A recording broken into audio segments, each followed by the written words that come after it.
أعوذ بالله من الشيطان الرجيم. بسم الله الرحمن الرحيم. الحمد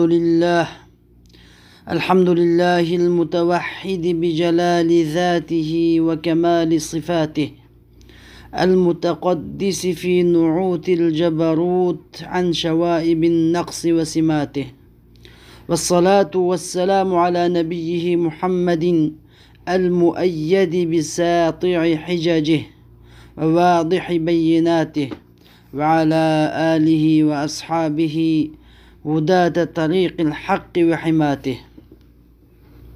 أما بعد. Cenab-ı Allah Hak Subhanahu ve Teala ve Tekaddes ki hamdü sana. Peygamberimiz Muhammed Mustafa sallallahu aleyhi ve sellemge dua salam yollap bolgandan keyin maqsad kelsak, bugün sözlemoqchi bo'lganimiz yanada o'qish boshlig'ichilar uchun aqida darsligining birinchi saviyasidagi birinchi yilligidagi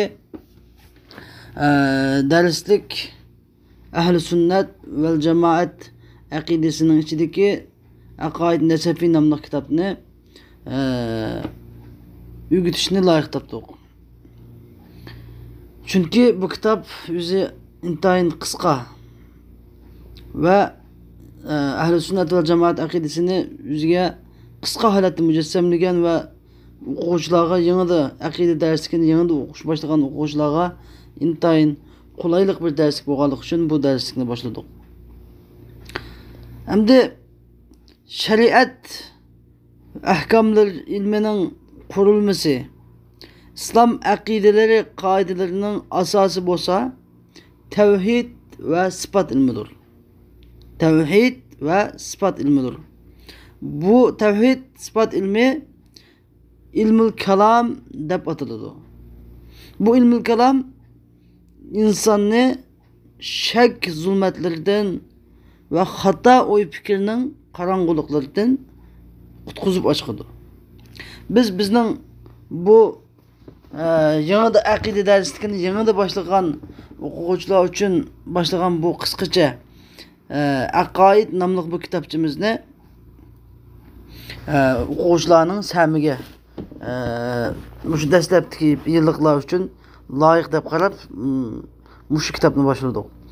Bu kitob bo'lsa oliy himmatlik imom, islom ulamolarining ulgusi, din islomning yulduzi, inson jinning muftisi bo'lgan Najmuddin Abu Hafs Umar an-Nasafi rahimahullohning, Alloh taolo bu zotning darajasini Darussalamda oliy qilsin, shu zotning yozgan Al-Aqaid nomli qisqacha kitobchisini o'quvchilarning huzuriga sunishni loyiq topdik. Bu zot Hicriyening 461 yili tug'ilgan bo'lib, Hicriyening 537 yili vafot bo'lgan. Ya'ni Hicriye 5-asr taxminan Hicriye 5-asrda yashagan Hanafi ulamolaridan intayin katta mu'tamad ishonchli bo'lgan katta ulamolardan. Nimishqa bu kitobni tanladik degan yana bir sabab, chunki bu kitob aqida ilmida eng qimmatli bilimlarning eng isillarini va qimmatli foydalarning eng go'zal yoqutlarini o'z ichiga olgan.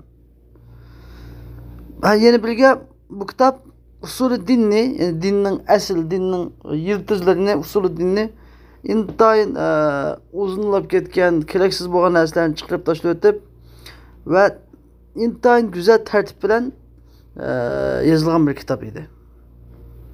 Shu sababdan bu kitobni tanladik va bu kitob yangi o'qish boshlag'uchilarga intayin munosib bir kitob. Endi o'quvchilarning samiga shuni sunamizki, ahkom-i shar'iy degan, ya'ni shariat hukmlarining ichida amalga oid bir qismi bor. Amalga oid. Buni tarmoq yoki ahkom amaliy deyiladi. Ya'ni shariatning amalga oid hukmlari yoki shariatning tarmoq hukmlari deb ataladi. Shariatning hukmlaridan ahkam şer'iydin itiqadqa aitdir var. Itiqadqa aitdir var. Bu ne? Şeriatning asli hükümleri yoki şeriatning itiqadqa ait hükümleri deb ataladi. Endi shariatniki tarmoq hükümleri, amalga ait hükümleri deganimiz bu shariat hükümü deb ataladi mutlaq, yani shariat hükümü. Shariat hükümü deb ataladi. Nimishqa? Chunki bu birinchisi, yani amalga ait bo'lgan bu shariat hükümleri faqatla shariat tarafidilla qo'lga keltiriladi. Ve şeriat hükümleri de biz işletken vaktimizde, tilda, ağızda işletken vaktimizde. Fakat aklımız, kallımız şu şeriat hükümleri kalan vardı. Onu başka yapmamaydı. İkincisinden de yani şeriatniki asli hükümleri, itiqadqa ait hükümleri degen bu meselemiz olsa bu ilmu tevhid ve sıfat. Yani Allah Teala'nın bir biliş, bar biliş, Allah Teala'nın sıfatlarını biliş ilmi. Nemişki bu ilmi tevhid ve sıfat deb atıldı dese, çünkü bu ilimnin içindeki en meşhur mavzu olsa akide ilminin en meşhur mavzusu ilmi tevhid ve sıfat ilmidir. Endi başkalar sorab qalsa, emisi bu ilimni sahabalar mı bir kitap yazıp kaldı, okugan mı akide deb maxsus deb bir kim sorab qalsa, bunun cevap verildi ki sahabalar ve tabiinlar, Allah ulardan razı olsun, ularning aqideleri intayin sap bo'lganligi uchun. Nima sababdan? Payg'ambar alayhisolatu vasallamga ham suhbat bo'lganligi va payg'ambar alayhisolamga zamonasi yaqin bo'lganligi sababidan va u zamonlardagi vaqaliklar, ixtiloflar islomning doirasida keyingi, masalan,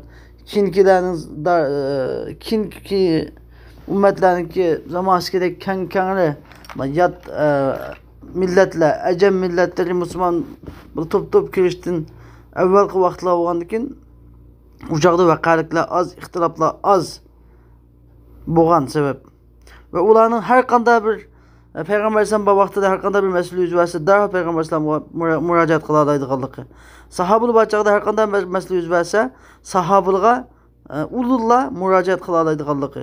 Şu sebeplik bu iki ilim, yani şeriat ahkamlarının amelge ait kısmı ve itiqadqa ait kısmından ibaret bu iki kısmını bir kitap kılıp yazıp kaldırıştın bula bir hacet idi. Kaçangacha Müslümanların arasında fitne payda olgan kadar ve din imamlarına karşı çıkış öwjep ketkenге kadar muşundaq bolgan idi. Mundaq bolgan idi. Ondan keyin Müslümanların arasında ixtilaf doğuluşa başladı. Fitne payda bo'lishga başladı. Her xil ko'z qarashlar maydonga chiqishga başladı. Bid'at ve havoyi havaslarga mayil bo'lash maydonga chiqishga başladı. Fatvolar ve vaqaliklar ko'payishga başladı.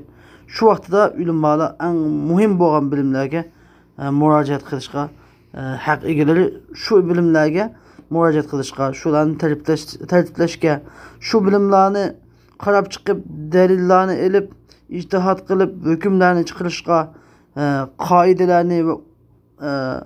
qoidalarni ve usullarni qurib, tayyorlab chiqishga, masalalarni dalillar bilan birga ko'paytirishga ve shubhalarni keltirib, shubhalarga javob berishga, mazhablarni ve ixtiloflarni bayon qilishga başladı ulamlar. Ondan keyin bular amalga ait, yani tafsili dalillar orqali qarab chiqilgan amalga ait hukmlarni fiqh deb atadi. Bu fiqh degan islom dinining 3-chi asosi bo'lgan, 3 tane islom dinining 3 asosinin birinchisi bo'lgan islom. Yani Cibril Aleyhisselam hadisida Cibril Aleyhisselam dastlabki kelib Rasululloh Aleyhisselamdan nima so'rgan? Islom degan nima deb so'rgan? Yani fiqh degan şu islomdir. Şu İslam'dan, İslam'daki rükünlerden elingan barlık ahkamlar hammasi fiqh deb ataldi. Ve hem de fiqh hükümlerini ifadeleştiki dalillarning ahvollariga umumiy jihatdan xabardor bo'lgan bilimni usul fiqh deb atadi. Usul fiqh deb atadi. Yani tafsili ve aqimus salata deb kelsa namoz o'qish farz degandek bunda tafsili hukmlarni bildirgan masala nima deb atadi? Uni fiqh deb atadi. Undan keyin aqimus salata deb kelsa bu amr. Amr degandan qanday hukm chiqadi? Amrul vujub an-nahyu lit-tahrim. Biliyorsunuz Allah Teala bir şey buyursa vacip hüküm çıkıdı. Münasını tutsa haramlık hüküm çıkıdı degandek manda bilimni usul fiqh deb atadı. Ondan keyin aqidlarni tafsili dalillar orqali, qat'iy dalillar orqali islom aqidalarini bilish ilmini ilmul kalam deb atadı. Bu ilmul kalam bo'lsa dinning biz tilgan 3 asas, yani Cibril İslam kelganda birinci İslamdan sordu, ikinci imandan sordu, üçüncü ihsandan sordu. 3 asasının ikincisi imandan çıkan idi, aqida ilmi. 3 asasının ikincisi imandan, şu imandan şahsiyadan çıkan bilim aqida bilimi deb hesap qilindi. Hamda biz hozir bu bilimni ilmali ilmul kalam deb atadı dedik. Bu ilimni ilmul kalam deb atashning sabablari bo'lsa, bunun da 8 türlük sebep var. Şunu tefsir bayan tutumuz. Birinci sebebi bu akide ilmini ilmul kalam deb atışının birinci sebebi. Çünkü bu akide ilminiki tekşür edip tadqiqat dairesi ulanın kavli mesela el kelamu fi meseleti keda ve keda deb mesela. Bu meseledeki kalam bunda to'xtab bunda bayon qilganlik uchun ilmi kalam deb atalib qolgan. İkinci sebebi ilmi kalam deb atilishning. Chunki intayin meşhur bir mesele kalamullahi gayru mahluq deyilgan. Ahl-i sünnet ve cemaatning Allah Teala'nın kalami Kur'an-ı Kerim gayru mahluq degan Allah Teala'nın sıfatıdır, sıfat ezelisidir, Allah Teala'nın kalamıdır. Bu mahluk emestir degan ko'z qarash. Muşu ilmi kalamning en meşhur mavzusi hamda. En meşhur mavzusi. Ve ilmi kalamdaki en köp talaş tartış yüz bergen, hatta bazı müstebit güçler nurgulluğan hakikat, hakkaniyetçiliğini şu Kur'an-ı Kerim'ni mahluk digili onu muğallık için ötürüp etken, hatta İmam Ahmed ibn Hanbal rahimahullah'ını türmüge solap şunda ağır azaplarını sağan mesela. Nurgulluğan, hatta İmam Şafii'nin türmüge hep çıkan şu sebeplik. Bu nurgulluğan ehli hakla şu sebeplik öldürülgen. Mesele boğalık için şu en meşhur yani kalam da vatır sebebi. Kaçan biz ilmi kalam diyecek yani bu şu kalamullah gayri mahluk degen mavzuda muşu tariqada tadqiqatlarni olib boradigan bilimkan degan gap chiqadi. Endi üçüncü sebebi şu ki bu ilmi kalam deb atalish qilishning üçüncü sebebi bo'lsa, yani bu ilim insonga